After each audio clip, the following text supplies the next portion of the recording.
Hey guys, tonight we dive deep into a story soaked with jungle humidity, crackling gunfire, and the relentless march of history, Vietnam's long struggle under French Indochina's grip. You probably won't survive this trip unscathed, at least not emotionally, because the past you're about to walk into is as tangled as the dense tropical forests that define this land. So, before you get comfortable, take a moment to like the video and subscribe, but only if you genuinely enjoy what I do here. Also, don't forget to drop your location and local time in the comments. I'm curious who's joining this late-night history ride from where. Now, dim the lights, maybe turn on a fan for that soft background hum, and let's ease into tonight's journey together. You find yourself stepping into a Southeast Asian landscape thick with history and humid air, the kind that clings to your skin like a second layer. Vietnam, as you know it today, was once part of a vast French colonial empire called French Indochina. Picture this, endless rice paddies stretching like a green ocean, punctuated by towering mountains and winding rivers that thread through villages, where people live simply but resiliently. It was here, in this region of stunning natural beauty, that the seeds of a long and brutal conflict were sown, starting under the heavy boots and policies of European imperial powers. The French first arrived in the 19th century, dragging with them a wave of industrial ambition, cultural imposition, and economic exploitation. You can almost smell the coal smoke from factories in colonial Hanoi, mingling with the earthy scent of wet soil, and wet markets selling fish and spices. France wanted to extract resources, impose control, and civilize, or at least that was their justification, over the Vietnamese people. But as you trudge through the dense colonial history, you realize this was more than a clash of armies. It was a war of wills, culture, and identity. By the late 1800s, Vietnam had become firmly entrenched as part of French Indochina, along with Cambodia and Laos, all controlled by a colonial administration based in Hanoi. The French built railways, schools, and plantations, but mostly for their benefit. Locals labored under harsh conditions, and traditional Vietnamese society was upended by foreign domination. You might think colonialism was just about borders on maps, but here, it felt like an invasive virus, slowly eroding the native roots of society. Scientists still argue whether colonial economic policies accelerated modernization, or simply deepened inequality and resentment in Vietnam. The truth is tangled like the jungle vines. Some infrastructure improvements did come, but they were designed to serve French interests first and foremost. Vietnamese peasants, who made up most of the population, found themselves paying heavy taxes while seeing little benefit. By the early 20th century, small but fierce movements for Vietnamese independence began to flicker like fireflies in the humid nights. These groups were inspired by a mix of nationalism, socialism, and anti-colonial ideals sweeping through the world. One of the key factors in this growing unrest was the impact of global events, especially World War I. Many Vietnamese men were conscripted to fight for France in Europe, only to return home with new ideas about freedom and self-determination. Imagine the conflicting emotions, fighting for your colonial master abroad while dreaming of your homeland's liberation. Here's a quirky tidbit. Some Vietnamese soldiers in World War I adopted the French fashion of shaving their heads, which clashed amusingly with traditional hairstyles back home, creating a small cultural stir. It might seem trivial, but it symbolized a deeper identity crisis brewing among the Vietnamese, caught between the old ways and the imposed new. As you continue through the decades, you can almost hear the whispers of revolution stirring in the bamboo forests, mixing with the bustling markets and the rhythmic pounding of rice harvests. The French colonial grip was strong but brittle, cracking under the weight of persistent resistance. You walk alongside villagers trading stories of resistance leaders, and secret meetings held under the moonlight. One mainstream scientific fact here is about tropical diseases. Malaria and other mosquito-borne illnesses thrived in the Vietnamese environment, not only affecting civilians but also the colonial troops, adding a brutal natural obstacle to the human conflict. Soldiers often found themselves fighting both enemies, and the relentless bugs buzzing in their ears at night. The oppressive colonial regime used a combination of military force and political maneuvering to maintain control, but the spark for a wider revolution was about to catch fire in ways no one could predict. You can feel the tension building, like the electric charge before a monsoon storm sweeps across the rice fields. As you lie back, imagining the humidity pressing down, the distant call of cicadas, and the echo of footsteps through the colonial streets, remember this. The roots of the Vietnam conflict stretch deep into this era of French Indochina, where foreign domination met indigenous resilience, setting the stage for a war that would ripple through the 20th century and beyond. You glide forward into the rising tide of Vietnamese nationalism, a force as persistent and unpredictable as the monsoon rains, that soaked the land each year. At the heart of this movement stands a figure, whose name you're about to hear more than once, Ho Chi Minh. Imagine him not as a distant historical icon, but as a determined man navigating a world of exile, revolution, and fiery speeches, all while dreaming of a united, free Vietnam. Ho Chi Minh's story is as winding as the Mekong River itself. Born in 1890 as Nguyen Sinh Kung, he later adopted several aliases, with Ho Chi Minh, he who enlightens, being the one that stuck. You can almost picture him, in those early years, a young man traveling far beyond Vietnam's borders, soaking in ideas from France, the Soviet Union, and China. He was a man of contradictions, modest yet ambitious, fiery yet patient, whose ideas blended nationalism with communism, a cocktail that would shape the future of his country. You might find it odd that a Vietnamese leader looked so widely beyond his homeland for inspiration, but that's the quirky truth of the early 20th century. Global revolutions weren't isolated events. They echoed and influenced one another. Ho Chi Minh's exposure to Marxist ideology and anti-colonial movements gave him a worldview that saw Vietnam's liberation as part of a larger struggle against imperialism worldwide. As you imagine the dense libraries he must have frequented in Paris or the cold streets of Moscow, where he passed through, it's clear that Ho Chi Minh was playing a long game. He returned to Asia with a strategy forged in the fires of ideological battles and practical politics. His vision was not just independence, but a unified Vietnam free from foreign control, where peasants and workers would reclaim their land and dignity. Scientists still argue whether Ho Chi Minh's embrace of communism was purely ideological or largely pragmatic, a strategic alliance to gain support from powerful communist states like the Soviet Union and China. Whatever the answer, his charisma and tactical genius won him a devoted following in Vietnam's growing nationalist movement. By the 1930s, Ho Chi Minh had helped found the Indo-Chinese Communist Party, laying the groundwork for what would become the Viet Minh, a nationalist front resisting both French colonial rule and Japanese occupation later on. You can almost hear the whispered meetings in dark rooms, the rustling of paper pamphlets being distributed secretly to villagers, the pulse of a revolution in the making. One mainstream scientific fact to keep in mind: studies on social movements show that charismatic leadership, combined with grassroots organization, is often crucial for successful revolutions, and Ho Chi Minh embodied both elements perfectly. His ability to connect with peasants, soldiers, and intellectuals alike made him an effective symbol and strategist. You can sense the weight of history pressing on these early days, the mingling of hope and hardship, of sacrifice and strategy. There's a certain romanticism in imagining the determination of the Vietnamese people, rallying behind a cause that promised freedom, but demanded immense struggle. Remember, these were times when letters could take months to travel, and messages had to be coded in secret languages to evade colonial spies. Here's a quirky tidbit for you. Ho Chi Minh reportedly used the pseudonym Nguyen I Quoc, meaning Nguyen, the Patriot, to disguise his identity during his early political work abroad. The man was a master of reinvention, which makes you wonder, how many layers of himself did he keep hidden, even from those closest to him? The nationalist movement was not a monolith, though. Various factions competed and sometimes clashed over strategy, ideology, and leadership. Some favored immediate armed struggle, while others pushed for diplomacy and gradual reform. This internal tension added a complex texture to the resistance, as you might expect from a country with a rich cultural heritage and diverse ethnic groups. As you settle in for the night, imagine the smoky rooms, where maps were drawn and alliances formed, the crackle of radios spreading news of uprisings, and the quiet resolve of ordinary people, farmers, workers, teachers, ready to risk everything for a vision of independence. The story of Vietnamese nationalism and Ho Chi Minh's rise is a story of determination wrapped in patience, fierce hope, and sometimes ruthless politics. And if you ever find yourself wondering why this history feels so immediate,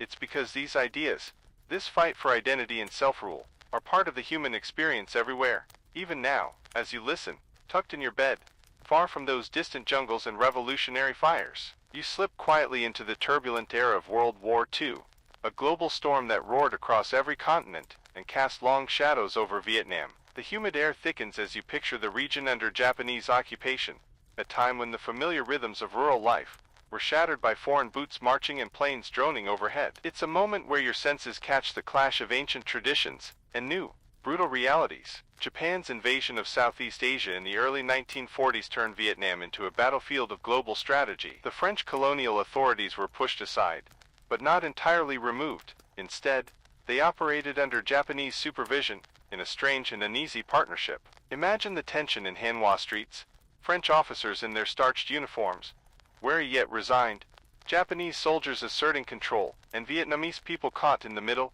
their hopes for independence flickering amid occupation. Life under Japanese rule was harsh. You can almost hear the creak of wooden carts, carrying rice confiscated for the war effort, the whisper of desperate conversations about food shortages, and the distant boom of Allied bombings targeting supply lines. For the average Vietnamese farmer, the oppressive heat mixed with hunger and fear. It's hard to imagine, but the environment itself seemed to conspire against survival. Monsoon rains turning fields to mud, diseases flourishing in unsanitary conditions. One scientific fact worth pondering here is the role of wartime famine in Vietnam during the early 1940s. Malnutrition and starvation, particularly in the northern provinces, were devastating. Estimates suggest up to 2 million people died in the famine of 1940–1945, a grim reminder of how war's indirect consequences can be as deadly as the fighting itself. Amid this suffering, the Viet Minh, Ho Chi Minh's nationalist coalition, stepped up their resistance. Their guerrilla tactics thrived in the dense jungles and mountainous terrain, blending into the environment like shadows at dusk. You might smile at the image of these fighters slipping past heavily armed Japanese patrols, using knowledge of local flora and terrain to their advantage. Scientists still argue whether the Japanese occupation ultimately weakened French colonial authority, or just delayed the inevitable. The collaborationist government was fragile, legitimacy eroding daily, while nationalist forces grew bolder. The world was changing fast, and Vietnam was no exception. Here's a quirky tidbit.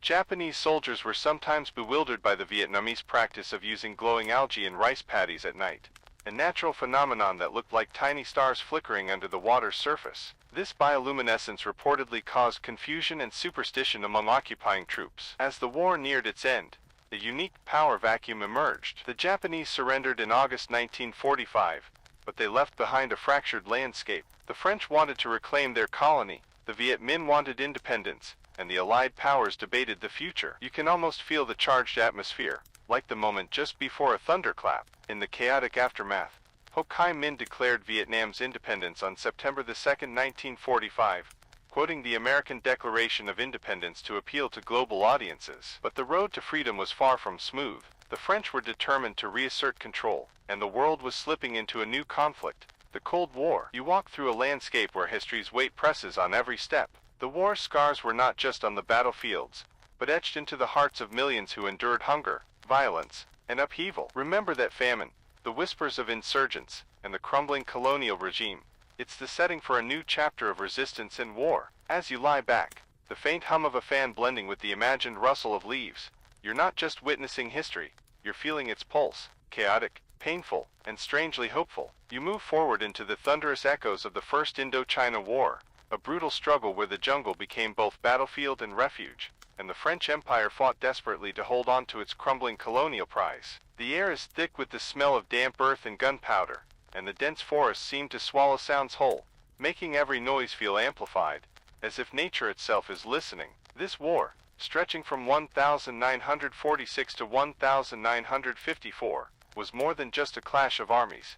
It was the final death throes of French imperialism in Southeast Asia. You can almost see the weary faces of French soldiers, trudging through rice paddies and mountains, battling an enemy that knew the land better than anyone else. Across from them, the Viet Minh fighters, hardened by years of occupation and famine, used guerrilla tactics honed in secret camps, turning every hill, every stream, into a potential ambush. The climactic battle came at Dien Bien Phu in 1954, nestled in the northwest highlands. Imagine this remote valley, chosen by the French as a strategic stronghold, surrounded by steep hills covered in thick jungle. The French believed their superior firepower and fortifications would hold, but the Viet Minh had a surprise. They moved heavy artillery through impossible terrain, often dismantling weapons piece by piece and carrying them on the backs of thousands of soldiers and local villagers. The sheer effort was staggering, like building a fortress out of shadows and sweat. Scientists still argue whether the French defeat at Dien Bien Phu was inevitable, given their overconfidence and logistical nightmares, or if better strategy could have changed the course. What's clear is that the siege lasted 57 days and ended with the French surrender, a moment that shocked the world and marked the end of colonial dominance in Indochina. One mainstream scientific fact worth noting here is about the terrain's impact on warfare. Studies show that mountainous and jungle environments, significantly reduced the effectiveness of heavy artillery and mechanized forces, favoring guerrilla tactics and local knowledge. The Viet Minh leveraged this to devastating effect. Now, here's a quirky tidbit. During the siege, the Viet Minh reportedly used homemade bicycles to transport artillery parts up steep trails, improvised engineering that sounds like something out of a wartime MacGyver episode. It's hard not to admire that kind of resourcefulness, even in such grim circumstances. The fall of Dien Bien Phu wasn't just a military defeat, it was a psychological earthquake. The French public, already weary from World War II and colonial conflicts, turned decisively against the war. French politicians scrambled to negotiate peace, culminating in the Geneva Conference, where diplomats from around the world gathered to redraw borders and decide the future. As you picture the tense conference rooms, smoke curling from diplomatic cigars and paper shuffled under the weight of history, the stakes feel enormous. This was not just about Vietnam, it was a global contest between emerging superpowers in the early Cold War era. Remember the glowing algae from earlier? Here, in these very jungles, that natural light flickers still, silent witness to battles that shaped continents. The people of Vietnam were caught between the ambitions of distant empires and their own fierce desire for sovereignty. As you sink deeper into the story, the sounds of distant artillery fade, replaced by the rhythmic pulse of nature reclaiming scarred land. This chapter closes with a pivotal truth. The colonial era was ending, but Vietnam's fight was far from over. You find yourself drifting into the uneasy calm after the Geneva Accords, a fragile pause in a land still simmering with tension. It's 1954, and Vietnam has been split at the 17th parallel, north and south, like a river dividing a once unified landscape into two distinct currents. The air still hums with uncertainty, as families, communities, and entire regions face the wrenching choice of which side to call home. In the north, Ho Chi Minh's communist government begins building a new society, rooted in Marxist-Leninist principles and fierce nationalism. Picture Hanoi streets bustling with revolutionary zeal, workers chanting slogans, red flags waving against the gray sky, the smell of street food mingling with the sharp scent of political posters plastered on every wall. The North becomes a state of strict discipline, land reform, and collectivization, with promises of equality but also harsh crackdowns on dissent. Down south, Saigon tries to carve out a different future, supported by the United States and other Western powers. It sets its sights on becoming a bulwark against communism. Imagine the vibrant markets and palm-lined boulevards of Saigon, a city striving to modernize even as it struggles with corruption and political instability. American advisors arrive, bringing aid and military training, casting the South as the free alternative in a Cold War chess game. Scientists still argue whether the division of Vietnam was a necessary step or a tragic mistake that planted the seeds for the devastating war to come. The hurried withdrawal of French forces left a vacuum quickly filled by competing ideologies, foreign powers, and internal strife. A mainstream scientific fact here is about the psychological toll of forced migration and division on populations. Studies show that families split across political borders experience profound trauma, affecting generations with displacement, loss, and fractured identities. The mass movement of people during this period, some estimates say up to 1 million, moved south, is a testament to that pain. Now, a quirky tidbit: the demilitarized zone, DMZ, around the 17th parallel was so lightly enforced in some areas that local farmers would casually cross it for rice or family visits, blurring the lines between enemy territories in daily life. It's almost as if the land itself resisted the political division imposed upon it. You can feel the pressure building beneath the surface, like the low rumble of distant thunder before a storm. Political factions jockey for power, while insurgent groups begin to stir in the south, determined to reunify the country under communist rule. The seeds of the Vietnam War, the one you probably heard about from movies and history books, are quietly taking root. As you rest now, the night sounds blend with memories of divided families and uneasy peace. The story flows forward, relentless and inevitable, pulling you deeper into a conflict that will change the world. You slip into the humid, restless nights of South Vietnam in the late 1950s, a landscape charged with whispered conspiracies and growing unrest. The atmosphere is thick with the buzz of cicadas and the distant hum of motorbikes, weaving through Saigon's narrow streets, as cracks begin to appear in the fragile veneer of the South's government. The Republic of Vietnam, under President Ngo Dinh Diem, is struggling to assert control over a patchwork society rife with corruption, religious tension, and political dissent. You might picture Diem's stern face, stiff collars, tightly furrowed brow, as he attempts to consolidate power with an iron grip. His government relies heavily on the support of the United States, which is pouring money and advisors into South Vietnam, viewing it as a critical front line in the global battle against communism. But beneath the surface, the Viet Cong, formerly known as the National Liberation Front, are organizing. These guerrilla fighters blend seamlessly into the rural population, moving through the dense jungle and rice paddies with an almost ghostly presence. It's a cat-and-mouse game, where the hunters often don't know who the prey is, and the hunted use their knowledge of the land as an invisible shield. Scientists still argue whether the Viet Cong's rise was more a product of grassroots dissatisfaction with the South Vietnamese government, or the strategic influence of North Vietnamese planners. Either way, their ability to harness local grievances and nationalist sentiment made them a formidable force. Here's a mainstream scientific fact. Studies on guerrilla warfare reveal that successful insurgencies often rely on winning hearts and minds through social services and propaganda as much as on military tactics. The Viet Cong excelled at this blend, establishing shadow governments and distributing aid to villagers, deepening their roots. Now, a quirky tidbit to lighten the mood.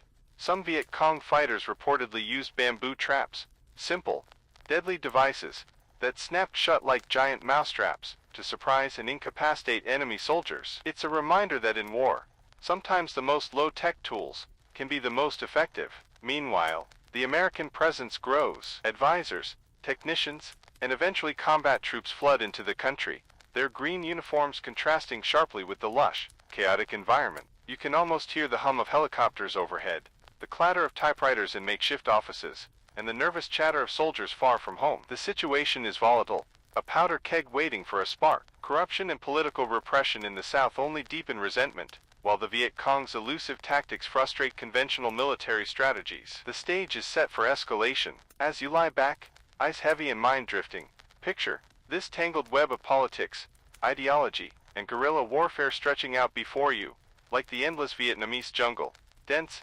unpredictable, and impossible to ignore. You settle deeper into the restless nights of early 1960s Vietnam, where the soft rustle of bamboo leaves and the distant murmur of villagers belie a world teetering on the brink. The South Vietnamese government, propped up by increasing American aid, is struggling to maintain order while insurgents in the countryside grow bolder and more organized. President Ngo Dinh Diem's rule is becoming more fragile by the day. His attempts to centralize power, suppress political opposition, and favor the Catholic minority alienate large swaths of the Buddhist majority. Imagine the tension in Saigon streets, punctuated by monks setting themselves aflame in protest, a haunting image that sends ripples through the world's conscience. You can feel the electric charge of political instability mixing with the jungle humidity. The Viet Cong continue their quiet but deadly campaign, moving unseen through the dense forests, planting bombs and striking military outposts with uncanny precision. Their tactics blur the lines between combat and civilian life, making it nearly impossible for American and South Vietnamese forces to distinguish friend from foe.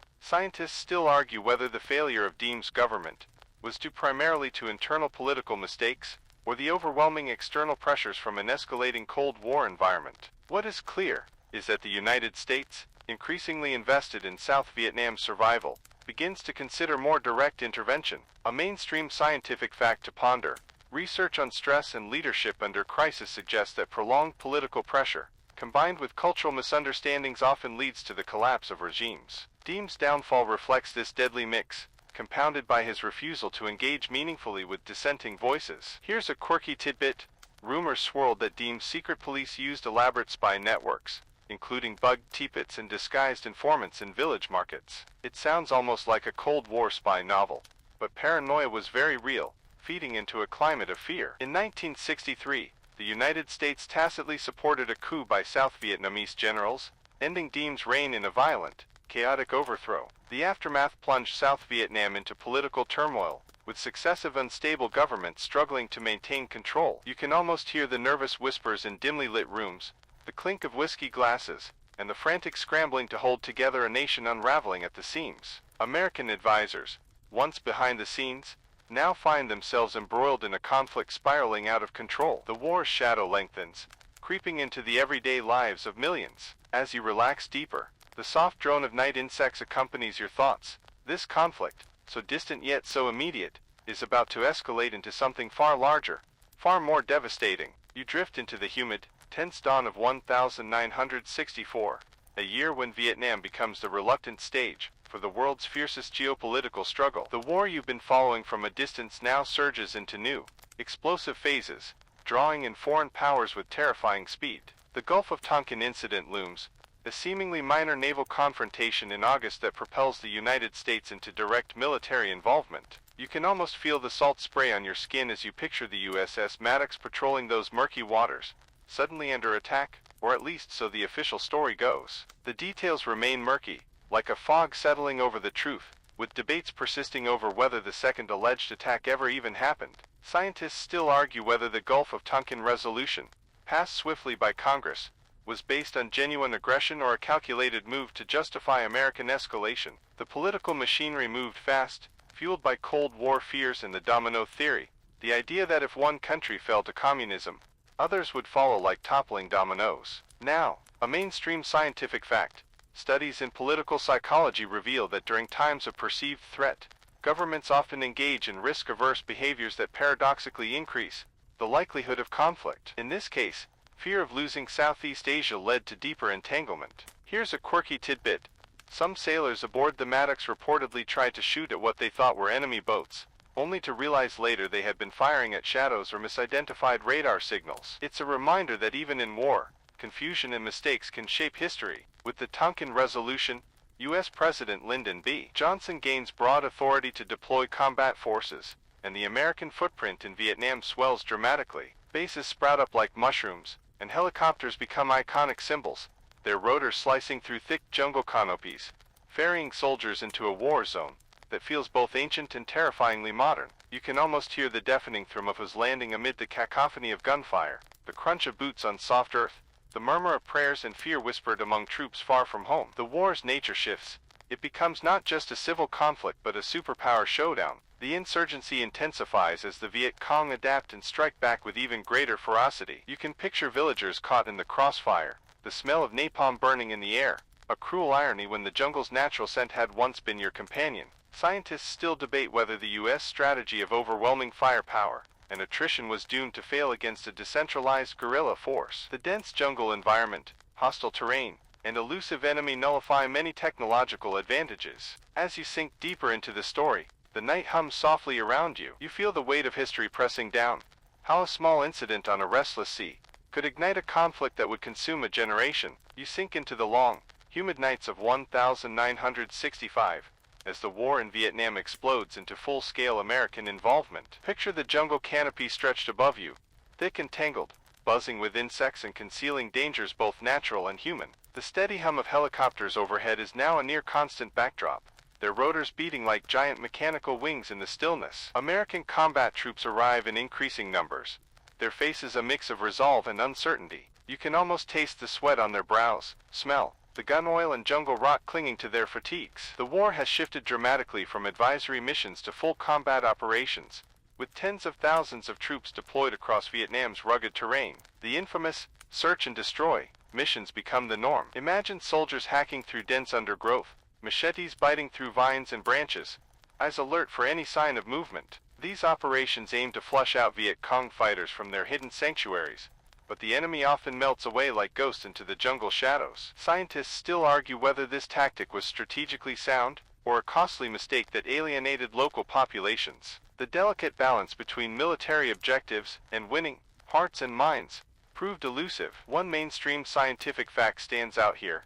Exposure to prolonged combat stress significantly impacts soldiers' cognitive and emotional function, leading to what we now recognize as PTSD. The psychological toll on American troops would become one of the war's lasting legacies. A quirky tidbit to ease the tension: the U.S. military occasionally dropped tiger cages, metal traps designed to capture animals, to try to catch Viet Cong fighters. Not exactly the most sophisticated technique, but sometimes desperation leads to creative, if grim, methods. Meanwhile, the Viet Cong continue their shadow war, planting booby traps and using hit-and-run tactics that frustrate and exhaust American forces. The jungle itself becomes a silent accomplice, with its tangled roots and thick foliage, offering perfect cover for ambushes and disappearances. At the same time, the war's impact on Vietnamese civilians grows heavier. Villages caught between opposing forces suffer destruction, displacement, and loss. The countryside reverberates with the cries of those caught in the crossfire, families torn apart by an invisible war. The television screens back home flicker with images of helicopters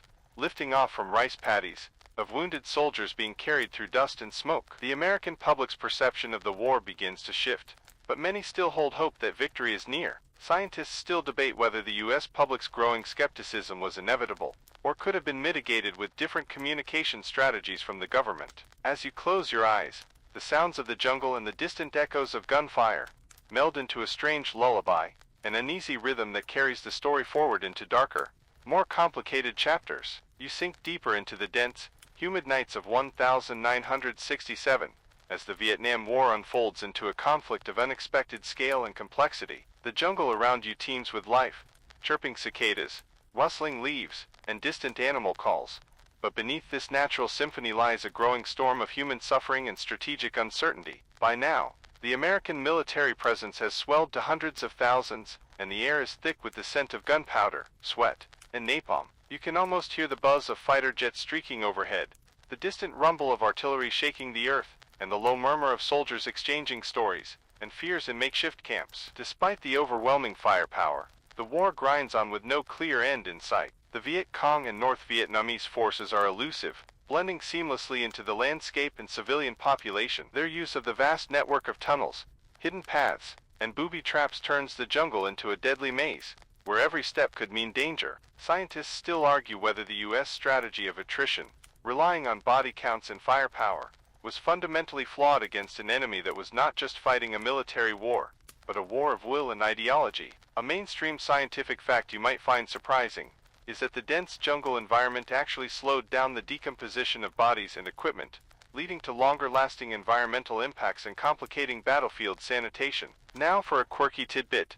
During this period, some soldiers reportedly took to using Rambo-style tactics inspired by pop culture, leading to some rather unconventional guerrilla skirmishes that were both effective and, frankly, a bit wild. The war also seeps into the cultural fabric back in the United States. The anti-war movement gains momentum, fueled by graphic news reports and growing doubts about the conflict's purpose. You can almost hear the clash of protests on college campuses, the chants and the cries for peace mingling with the distant sound of bombs falling halfway across the world. Meanwhile, the Tet Offensive of early 1968, a massive coordinated series of attacks by the Viet Cong and North Vietnamese forces, shakes the American public's confidence. Though militarily it was a tactical defeat for the communists, the psychological impact was profound, revealing the enemy's resilience and strategic capability. Scientists still debate whether the Tet Offensive was a strategic blunder or a brilliant propaganda victory that ultimately shifted the war's momentum. As you drift through these memories, the night's quiet whispers merge with the echoes of helicopters and distant gunfire, drawing you ever deeper into a war where victory seems both near and impossibly far away. You settle into the humid twilight of 1968, a year that marks a turning point in the Vietnam War, both on the battlefield and in the hearts and minds of those watching from afar. The jungle's canopy above you seems heavier, as if weighed down by the collective tension of soldiers, civilians, and nations alike. The aftermath of the Tet Offensive lingers like a thick fog. Imagine hearing the sharp bursts of gunfire in urban streets far from the rural battlegrounds you might expect, as Viet Cong forces launch surprise attacks on cities across South Vietnam. The chaos is palpable. Fire, smoke, and the clatter of hurried footsteps reverberate through once peaceful towns. You can almost smell the acrid sting of burning buildings mixed with the earth's dampness, a haunting contrast to the vibrant greenery that surrounds. The American military may have repelled these attacks, but the psychological blow is immense. The image of the war shifts in the public eye from confident to doubtful. Scientists still argue whether the Tet Offensive's strategic value was primarily military or psychological, but its impact on U.S. public opinion is undeniable. Polls show a sharp decline in support for the war, and the government's assurances ring hollow to many. Here's a mainstream scientific fact. Exposure to loud, sudden noises such as gunfire or explosions triggers acute stress responses in the brain, heightening adrenaline and fear. For soldiers and civilians alike, this meant that every moment was charged with primal tension. A quirky tidbit: during the Tet Offensive, some American soldiers reportedly took to wearing colorful bandanas or Lucky Charms to ward off bad luck in the chaos, a small, human attempt to regain control amid uncertainty. At home, anti-war protests intensify, and the media's graphic coverage of the conflict brings distant battlefields into living rooms across America. The chasm between official statements and visible reality widens, sparking heated debates and dividing communities. Meanwhile, political changes begin to unfold. President Lyndon B. Johnson announces he will not seek re-election, acknowledging the war's toll on the nation. His successor, Richard Nixon, promises peace with honor, a phrase that would become both hopeful and elusive. The war's brutality continues, with devastating consequences for Vietnamese civilians caught between opposing forces. The jungle, once a place of natural beauty and mystery, becomes a landscape of destruction and sorrow. Scientists still debate the long-term ecological impact of defoliants like Agent Orange, which have left lasting scars on the environment and human health, effects that continue to ripple through generations. As you sink deeper into the night's embrace, the distant echo of helicopters and whispered memories of gunfire meld into a lullaby of complexity, a war not just fought with bullets, but with ideals, fears, and hopes intertwined. You settle into the slow, heavy rhythm of 1969, feeling the oppressive heat and humidity settle deep into your bones. The war has dragged on, and the sense of exhaustion, both physical and moral, permeates every layer of the conflict. The jungle no longer holds just mystery, it's now a scarred, haunted terrain, where the ghosts of battles past mingle with the living. American troops, numbering over 500,000 at this point, remain entrenched across South Vietnam. The roar of helicopters and the sharp crack of gunfire have become a constant, unsettling soundtrack to daily life. You can almost taste the dust and sweat on your tongue, feel the sting of mosquito bites and the sharp throb of fatigue in muscles pushed beyond limits. The policy of Vietnamization begins to take shape. Nixon's plan to gradually shift combat responsibility to South Vietnamese forces while slowly withdrawing American troops. It sounds straightforward, but in practice, it's like handing over the controls of a speeding plane mid-flight. Scientists still argue whether Vietnamization was a viable strategy, or simply a way to ease U.S. withdrawal without addressing the deeper issues that fueled the war. It's a complex dance of politics, military logistics, and the will of a divided nation. Here's a mainstream scientific fact. Muscle memory and conditioned reflexes play crucial roles in a soldier's ability to react in combat, but prolonged stress can degrade these responses, leading to increased risk on the battlefield. The prolonged fighting took its toll on even the most experienced troops. Now for a quirky tidbit. Some American soldiers developed superstitions about lucky equipment or rituals to survive patrols, like always wearing a particular pair of boots or never lighting a cigarette before dawn. It's a human attempt to impose order on chaos. Meanwhile, South Vietnamese troops face their own challenges, struggling with morale, training, and often limited resources. The Viet Cong and North Vietnamese forces remain relentless, exploiting weaknesses with guerrilla tactics honed over decades. Back home, the war's unpopularity grows, with protests becoming larger and more frequent. Music, art, and literature reflect this turmoil, weaving the conflict into the cultural fabric of a generation questioning authority and purpose. Scientists still debate the role of media coverage in shaping public opinion, with some arguing it was crucial to ending the war, while others believe it fueled divisions and misunderstandings. As you drift deeper into the night, the chorus of jungle sounds blends with distant echoes of conflict, weaving a complex story of struggle, hope, and the long path toward an uncertain peace. The year is now 1970, and you feel the weight of a war dragging toward an uneasy stalemate. The air around you is thick with humidity, and the jungle seems to pulse with the relentless rhythm of conflict. The ground beneath your feet is a patchwork of mud, shattered foliage, and forgotten hopes. Nixon's policy of Vietnamization continues, but the war expands in unexpected ways. American and South Vietnamese forces launched the controversial Cambodian campaign, crossing borders to disrupt enemy supply lines and sanctuaries. The dense Cambodian jungles echo with the sounds of artillery and the heavy tread of boots, blurring the lines between countries and raising questions about the war's true boundaries. Scientists still argue whether this expansion was a necessary military step, or a reckless escalation that further complicated peace efforts. The ripple effects would soon reach far beyond Southeast Asia. A mainstream scientific fact, ecosystems disturbed by warfare often suffer long-term damage, with soil erosion, deforestation, and chemical contamination persisting decades after the last bullet is fired. The Cambodian jungles would bear such scars for years to come. Here's a quirky tidbit. Some soldiers carried small Buddhist statues, or lucky charms from home into battle, hoping to find spiritual protection amid the chaos. These personal tokens offered comfort when the world felt utterly unpredictable. Meanwhile, anti-war protests at home reach new heights. The tragic Kent State shootings in May 1970, where National Guardsmen fired on unarmed student demonstrators, shocked the nation. The violent confrontation deepens the divide between government and citizens, fueling anger and disillusionment. Scientists still debate whether the shootings marked a turning point in public perception, or merely reflected existing tensions boiling over. Back in Vietnam, the war grinds on. You can almost hear the steady crack of rifles and the muted thuds of mortar shells in the distance. Civilians continue to bear the brunt.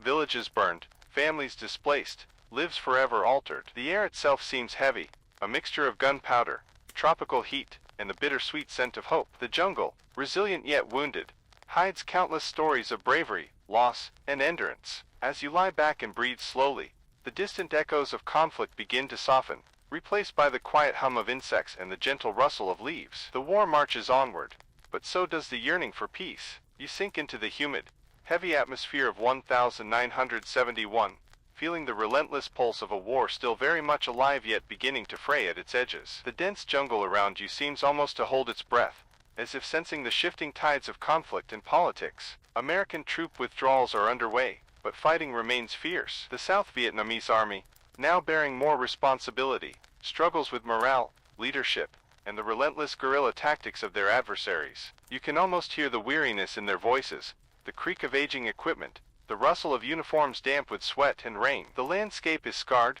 craters pockmark the earth, and trees still bear the burned scars of defoliants. The air is thick with the mixed scents of wet earth, gunpowder, and decay. You feel the weight of history pressing down, every sound carrying a memory of battles past and battles yet to come. Scientists still debate how much the gradual U.S. withdrawal influenced the ultimate outcome.